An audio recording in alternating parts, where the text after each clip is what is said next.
कैसे लग रहा है मौसम कैसे लग रहा है अच्छा बिराद मोजां नुदों फंबाया ओमफ्राय नै ओ माय गड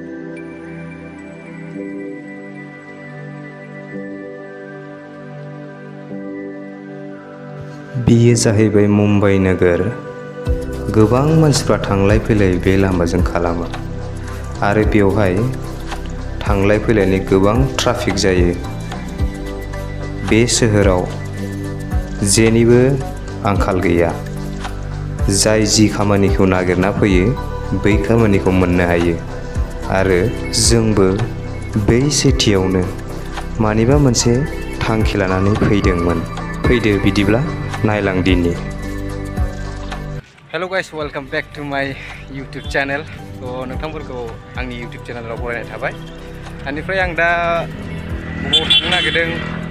बबावहाय मा खालामनो नागिरदों आं दा माहाय दं नोंथांमोननो खोन्थालांबाय थागोन भिडिअनि गेजेरजों स' नोंथांमोना नायलांबाय थाबानो जाबाय आरोना मोजां जायगाफ्रा बिरादनो ओरैबो दा नै ओरैहाय आरो ओरै प्लेटफर्म ओमफ्राय जों दा नै बाहेरायाव बेरायफैदों एक्जेक्ट माने जाना फैदों आरो जों बाहेरायाव थ' लोगोफोर नोंथांमोना नायलांबाय था आं नोंथांमोननो भिडिअनि गेजेरजों गासैखौबो खोन्थालांगोन दा आं जेबो बुंथ'ला आरोना थ' बिदिबा लोगोफोर भिडिअखौ नायलांबाय थादो आरो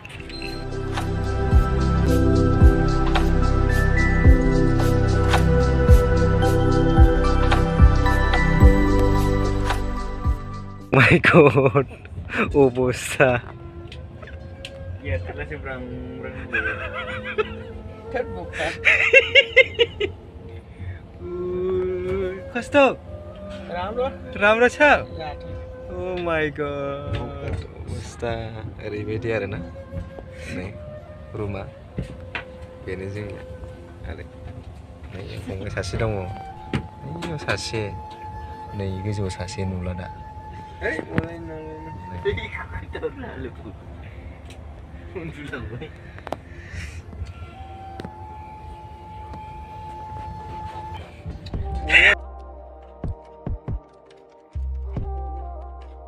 फाइनालि लोगोफोर दायो जोङो किशनगंज स्टेशन मोनबाय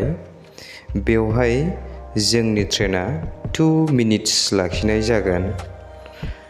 आरो बेनि सिगाङाव आं नोंथांमोननो मोनसे फोरमायना होनो सानदों जायनि जाउनाव आं भिडिअखौ लाबोनो हायाखै आरो नोंथांमोननि सिगाङावहाय फारियै देखायलांनो हायाखै बेनि थाखाय बयनिसिमबो सरि बिनाय थाबाय स' गुड मर्निं लोगोफोर दायो आं गोबां फुङाव सिखारनानै आङो मोखां सुनो थाखाय लाहार फाहार जाबाय आरो बिनि गेजेरावनो मोनसे स्टेशन मोननायलाय गोबां मानसिफोरा होंगो दोंगो गाखोलाय ओंखारलाय जानानै दङ दा बे स्टेशननि आयनायाव बा टयलेट खाथिनि आयनायावनो आङो गावनि महर गैयाब्लाबो मावजि बायदि हाथाय थाइनैखौ देखायनानै भिडिअखौ लानाय जाबाय लोगोफोर दा नोंथांमोना नायलांबाय थादो नै ओरैहाय जाहैबाय जोंनि रुम नैबे जाहैबाय toilet and this is Dettol आखाइ सुग्रा दायो नोंथांमोना नायलांबाय थादो आंनि भिडिअखौ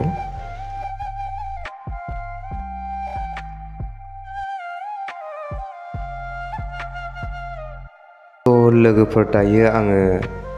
किशनगंज स्टेशनाव ओंखारनानै दङ गोबां फुङावनो आरो बे जाहैबाय किशनगंज स्टेशन बेवहाय आङो दा 2 मिनिट सम लाखिनायनि थाखाय आङो दा ओंखारनानै नोंथांनो दसे सम देखायनाय जाबाय दा आङो जोंनि थानाय जायगा खाथिसिम थांसै गोबां लोगोफोर नायनो थांलाय फैलाय बहुद डिस्टार्ब नै बेनो जाहैबाय जोंनि थाग्रा जायगा गुड मर्निं खोमसिथार माथो सिनायानो माथो बाबु लाइट होबाय आं नै ओइ सिखारदो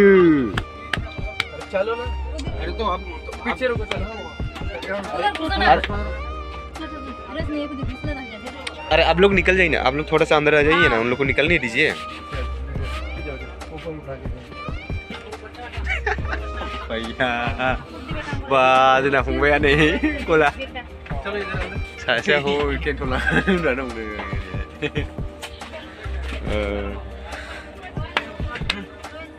दस हाजार खारनायबो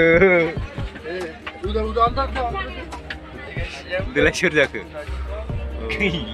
माथो मानसिखौ नुला स' लोगोफोर दायो जोङो किशनगन्जखौ बाय लाबाय मानोना जोङो किशनगन्जनि आरो जोङो आगोल फारसे दावबायबावबाय दा नोंथांमोनहा भिडिअखौ नायलांबाय थादो माबायदि नाङो स' नोंथांमोनहा कमेन्टआवहाय कमेन्ट्स खालामबानो जाबाय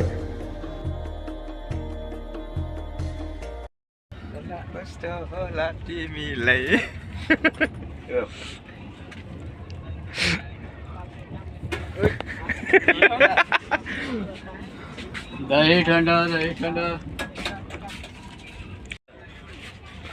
मोजां मिक्स खालामदो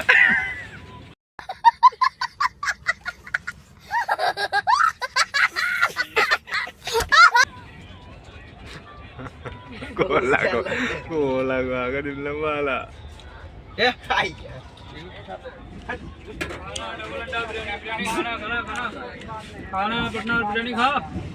खाना अंडा बिरयानी नायदो नोमबाजैया सोरखौ सानहाबनानै दङ सागर गावस्रानायखौ नायदो लोगोफोर अभी मजा आएगा ना भिड़ो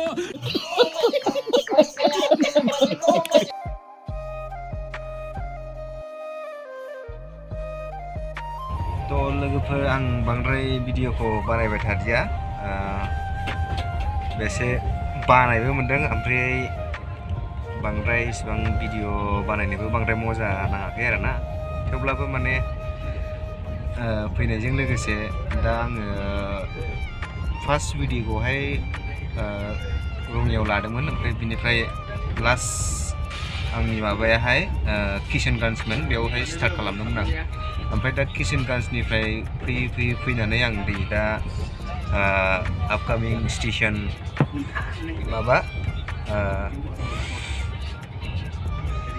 पाटलिपुत्र होननाय मोनसे स्टेशन नैबे दा सफैगासिनो दङ ओमफ्राय आं मोनखाबायानो आरोना स्टेशनखौहाय ओमफ्राय दा बेसिम आङो दसे नोंथांमोनजों दसे नुजालायबाय दा आङो दङ आरोना ट्रेनावनो गासिबो उन्दुजोबनानै दङ ओमफ्राय बोगो र' सिरजा दा जानला मोनला बुंखायो दा बिराद फाल्थु नैबे गथ'आ बिराद फाल्थु डिस्टार्ब खालामबाय थायो भिडिअ खालामनायाव एकदम जानला मोनला भिडिअ खालामदेरलाबायना होलाबायो आरोना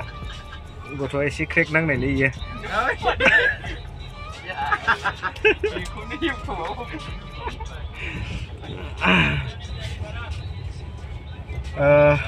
दा जोङो बरिं मोननायखाय ओरैनो भिडिअ खालामबाय आरो आङो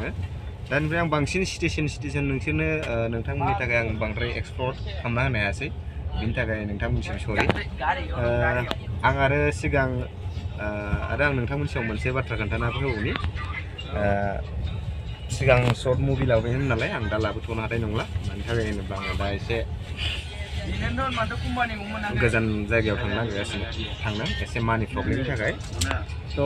लोगोफोर बिदिब्ला नोंथांमोना नायलांबाय थादो आंनि फार्स्ट व्लग आरो फार्स्ट ट्रेभेलिंखौहाय माबायदि नांदों स' नोंथांमोना कमेन्ट बक्सआवहाय कमेन्ट्स खालामबानो जाबाय आरोना थ' बिदिबा नोंथांमोननो देखायलांनोसै मा जायगाखौ आं देखायनो हायो देखायनो हायोब्लानो आं नोंथांमोननि सिगाङावहाय स्क्रिनाव फैनाय जागोन आरो थ' लोगोफोर बिदिब्ला नायलांबाय थादो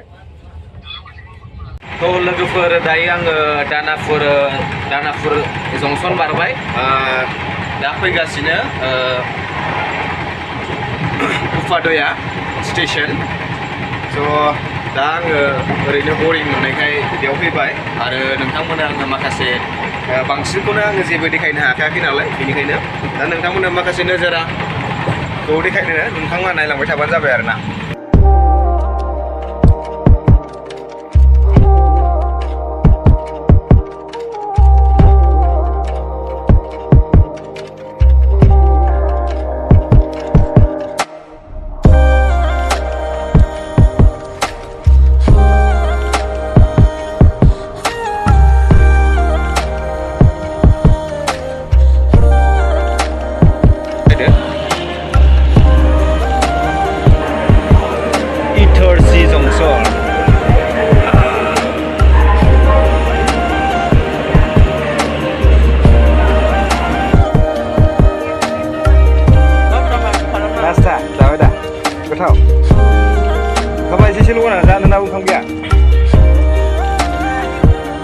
जाबाय गथ'आ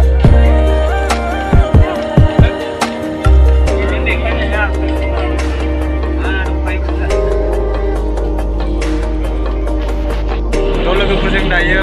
मेनमार्ट स्टेशन सफैबाय आरो ना ओरै मेनमार्ट स्टेशन दा बारा गोबाव गैथारला नासिक एबार नेक्स्ट स्टेशना नासिक जागोन नासिक बारनानै कालियान मोनगोन जों कालियानाव ओंखारगोन आरो ना बेनिफ्राय एसे गोजान दङ नेबाय थानांसिगोन दसे नायलांबाय थादो नोंथांमोना भिडिअखौ ओमफ्राय माखासे भिउसफोरखौबो नायदो माबानिखौ मेनमार्टनिखौहाय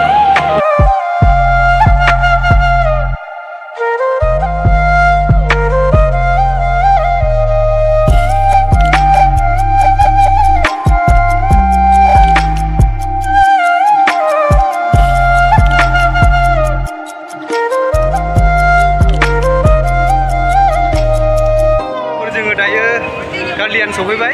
जोंहा टेक्सि ड्राइभारा लांफैदों जों कन्टेक्ट खालामखाना फैदोंमोन बहुद अखा ओमफ्राय बिराद डिस्टार्ब आरोना जोबोद मानसि दङ ओमफ्राय मा बुंनो आरो मेंलायलायबाय नागिरै दसे गोबाव नागिरनांबाय आरोना उपाय गैया मा खालामनो दासो मोनफैबाय दैखानांबाय दा मोजाङैनो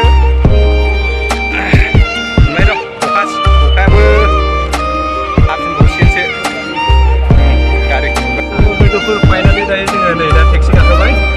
हम लोग को ये पुराना ढूंढ के थोड़ा बहुत पागल हो गया था फिर हम लोग भी ये कालियान में कभी भी नहीं उतरा था इसलिए थोड़ा रास्ता भी थोड़ा अलग सिस्टम है उधर भी जा सकते हैं इधर भी जा सकते हैं थोड़ा भैया भी थोड़ा इस तरफ है फिर हम लोग उस तरफ जा रहे हैं थोड़ा जाने में थोड़ा मिस्टेक हो रहा है हम लोग का इसलिए अभी पूरा ढूंढ के अभी मिला है ठीक है अभी हम लोग जा रहे हैं